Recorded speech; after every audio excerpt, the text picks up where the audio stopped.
আমরা যখন নবী সাল্লাল্লাহু আলাইহি ইসলামকে সালাম দেই, দুরূদ পাঠ করি, বিষ্ণু সাল্লাল্লাহু আলাইহি ইসলাম কবর থেকে ওই সালামের উত্তর দেন। আল্লাহ তাআলা ওনার রূহটাকে ফিরিয়ে দেন, উত্তর দেন। সাহাবারা বললেন, ইয়া রাসূলুল্লাহ, কিভাবে আপনি উত্তর দেন? আপনার দেহ মাটি খেয়ে ফেলবে না? রাসূল সাল্লাল্লাহু আলাইহি ওয়াসাল্লাম বললেন, ইন্নাল্লাহা তাবারাকা ওয়া তাআলা হাররামা আলাল আরদি আজসাদাল আম্বিয়া।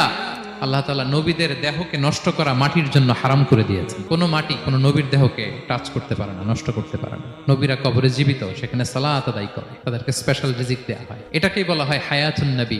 তিনি বারজাকি জগতে জীবিত, উনি উনার কবরে এখনো জীবিত অবস্থায় আছেন, হায়াতুন নবী। তবে আমরা এখন যেরকম জীবিত এরকম নয়, বারজাকি জগতের জীবিত। তিনি ইন্তেকাল করেছেন, মৃত্যুবরণ করেছেন, নিঃসন্দেহে তিনি বারজাকি জগতে চলে গিয়েছেন, কিন্তু সেই জগতে তিনি জীবিত। এবং বিষ্ণু সাল্লাল্লাহু আলাইহি ওয়াসাল্লাম বলেন, আজান শোনার পরে কেউ যদি এই দোয়াটা পড়ে, আল্লাহুম্মা রাব্বা হাযিহি দাওয়াতি তাম্মা ওয়াস সালাতিল কাইমা আতি মুহাম্মাদানিল ওয়াসিলাতা ওয়াল ফাদিলা ওয়া বা'আথহু মাকামান মাহমুদা আল্লাযী ওয়া'আদতা, এই দোয়াটা যে পড়ে আজান শোনার পরে, বিষ্ণু সাল্লাল্লাহু আলাইহি ওয়াসাল্লাম বলেন, হাল্লাত লাহু শাফাআতি ইয়াউমাল কিয়ামা, কিয়ামতের দিন তার জন্য সুপারিশ করা আমি নবীর জন্য ওয়াজিব হয়ে যায়। যারা পড়েন না পড়বেন। এবার কিয়ামতে বিষ্ণু সাল্লাল্লাহু আলাইহি ওয়াসাল্লামের কি ফিচার থাকবে একটু কিয়ামতেরটা শুনে শেষ করি। বিষ্ণু সাল্লাল্লাহু আলাইহি ওয়াসাল্লাম বলেন, আনা আউয়ালু মান ইয়ানশাক্কু আনহুল কবরু, কিয়ামতের দিন ময়দানে মাহশারে, হাশরের ময়দানে সর্বপ্রথম আমি কবর ফুঁড়ে উপরে উঠে দাঁড়াবো। কে উঠে দাঁড়াবে? বিষ্ণু সাল্লাল্লাহু আলাইহি ওয়াসাল্লাম সর্বপ্রথম কবর ফুঁড়ে উনি উঠে দাঁড়াবেন। এবং হাশরের ময়দানে উনি কোথায় দাঁড়াবেন? ওনার জন্য একটা স্পেশাল জায়গা থাকবে, জায়গাটার নাম হচ্ছে মাকামে মাহমুদ। জায়গাটার নাম কি? মাকামে মাহমুদ। ওইখানে বিষ্ণু সাল্লাল্লাহু আলাইহি ওয়াসাল্লাম মাকামে মাহমুদে দাঁড়াবেন। আল্লাহ তাআলা বলেন, ওয়া মিনাল লাইলি ফাতাহাজ্জাদ বিহি নাফিলাতাল লাক আসা আইয়াবআসাকা রাব্বুকা মাকামান মাহমুদা। ওখানে বিষ্ণু সাল্লাল্লাহু আলাইহি ওয়াসাল্লাম দাঁড়াবেন, মাকামে মাহমুদে তিনি সিজদায় লুটিয়ে থাকবেন। এবং সেদিন তিনি সুপারিশ করবেন, সাহিবুশ শাফাআ, তিনি সুপারিশ করবেন। অন্য কোন নবী সুপারিশের সাহস করবে, স্পর্ধাও দেখাবে। আদম আলাইহিস সালাম, নূহ আলাইহিস সালাম, ইব্রাহিম আলাইহিস সালাম, সবাই একজন আরেকজনকে রেফার করে, একজন আরেকজনকে রেফার করে, বলে আমি পারবো না, উনি উনি উনি উনি বলতে বলতে বিষ্ণু সাল্লাল্লাহু আলাইহি ওয়াসাল্লামের কাছে যাবে। মানুষগুলো হয়রান হয়ে যাবে, ক্লান্ত, শ্রান্ত, ঘর্মাক্ত, পিপাসার্ত মানুষগুলো। 50,000 বছর হবে সেই দিনটা, কিয়ামতের দিন। মানুষগুলো পেরেশান, যেই নবীর কাছে যায় বলে পারবো না, উনি উনি। শেষ পর্যন্ত এটা যে বিষ্ণু সাল্লাল্লাহু আলাইহি ওয়াসাল্লামের কাছে ঠেকবে। বিষ্ণু সাল্লাল্লাহু আলাইহি ওয়াসাল্লাম কোথায় থাকবেন যেন? জায়গাটার নাম মাকামে মাহমুদে সেজদা অবস্থায় থাকবেন, সেজদা অবস্থায় থাকবেন। সব নবীরা বলবে, নাফসি নাফসি, আল্লাহ তুমি আমারে বাঁচাও, আল্লাহ আমারে বাঁচাও, আল্লাহ আমারে বাঁচাও। কিন্তু বিষ্ণু সাল্লাল্লাহু আলাইহি ওয়াসাল্লাম সেই মাকামে মাহমুদের সেজদায় লুটিয়ে কাঁদতে থাকবেন আর বলবেন, উম্মতি উম্মতি উম্মতি, হে আল্লাহ আমার গুনাহগার উম্মতকে বাঁচাও, আল্লাহ আমার গুনাহগার উম্মতকে তুমি বাঁচাও।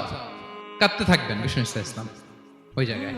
তখন আল্লাহ তাআলা বলবেন, ইয়া মুহাম্মদ ইরফা রাসাক, হে মুহাম্মদ মাথা তোলো, কুল তুসমা, আজকে তুমি যা বলবে তাই শোনা হবে, সাল তু'তা, যা চাবে তাই দেয়া হবে, ওয়াশফা তুশাফা, যার জন্য সুপারিশ করা হবে, যার জন্য সুপারিশ তুমি করবে তার জন্য সুপারিশ কবুল করা হবে।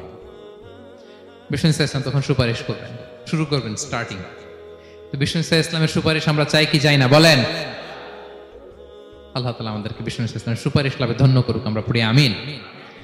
বিষ্ণু সাল্লাল্লাহু আলাইহি ওয়াসাল্লাম স্টার্ট করবেন সুপারিশ করা এবং হাউজে কাউসারের পানি বিতরণ শুরু করবেন।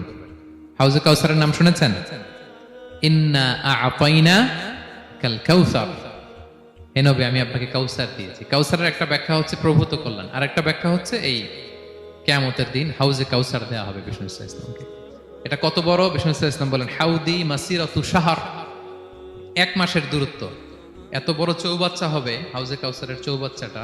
বিষ্ণু সাল্লাল্লাহু আলাইহি ওয়াসাল্লাম বলেন, এই মাথা থেকে ওই মাথায় পৌঁছতে 1 মাস লাগবে। কয় মাস? তার মানে সাইজে খুবই ছোট, তাই না? ছোট? আওয়াজ করে বলুন, ছোট না বড়? বিশাল বিশাল বিশাল। হাউজে কাউসারের পানিটা কেমন হবে? মা উহু আবিয়াদু মিনাল লাবান, দুধের চেয়েও সাদা, মধুর চেয়েও মিষ্টি, বরফের চেয়েও ঠান্ডা, আতিয়াবু মিনাল মিসকি, মিসকের চেয়েও সুগন্ধ সম্পন্ন, কিজানুহু কানুজুমিস সামা, আকাশের তারা যত বেশি, হাউজে কাউসারের যে পান পেয়ালা থাকবে আশেপাশে পেয়ালাগুলোর সংখ্যা আকাশের তারার চাইতেও বেশি। বিষ্ণু সাল্লাল্লাহু আলাইহি ওয়াসাল্লাম হাউজে কাউসারের পানি বিতরণ করবেন, সবাই বিশ্বাসী উম্মতেরা সেটা পান করবে। আর একবার যে পান করবে চিরকালের জন্য গলা থেকে তৃষ্ণা মিটে যাবে। সুবহানাল্লাহ। একদল এসে বলবে, ইয়া রাসূলুল্লাহ আমাদেরকে দেন, আমাদেরকে দেন। তখন ফেরেশতারা বলবে, ইয়া রাসূলুল্লাহ এদেরকে দিবেন না, কারণ ফা ইন্নাকা লা তাদরি মা আহদাসু বা'দাক, আপনি জানেন না তারা আপনার পরে আপনার দিনকে বিকৃত করেছে। কি করেছে? আপনি যে দিন ইসলাম রেখে গিয়েছেন ওইটা পালন না করে নিজের মন মতো অনেক কিছু ঢুকাইছে, লাফালাফি নাচানাচ, এরকম আছে না নাই? মন মতো বানাই নিছে।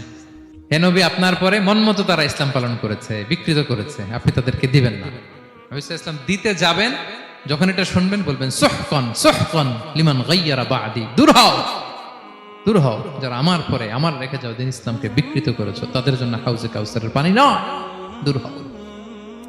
ফিহি আবারিকুল যাহাবি ওয়াল ফিদ্দা, যে পান পেয়ালাগুলো এগুলো made of silver and gold, সোনা রূপা দিয়ে তৈরি। সুবহানাল্লাহ বলেন। সুবহানাল্লাহ। আমরা যেন বিষ্ণু ইসা ইসলামের হাত থেকে নেয়া সে হাউজে কাউসারের পানি খেয়ে সেদিন আমাদের তৃষ্ণা নিবারণ করতে পারি। প্রিয় ভাইয়েরা, সর্বশেষ বিষ্ণু ইসা ইসলামের সর্বশেষ যে ফিচার সেটা হচ্ছে বিষ্ণু ইসা ইসলাম বলেন, আনা আউয়ালু কারিই বাবিল জান্নাহ, I am the first one who knock the door of paradise. আমি হচ্ছি ওই ব্যক্তি যে সর্বপ্রথম আল্লাহর জান্নাতের দরজায় যে নক করবে। বিচার শেষে সর্বপ্রথম জান্নাতের দরজায় নক করবে কে? বিষ্ণু ইসা ইসলাম। তখন জান্নাতের দরজার রক্ষী ফেরেশতার নাম খাজেন। কি নাম? সে বলবে মানিল কারি, who is knocking the door?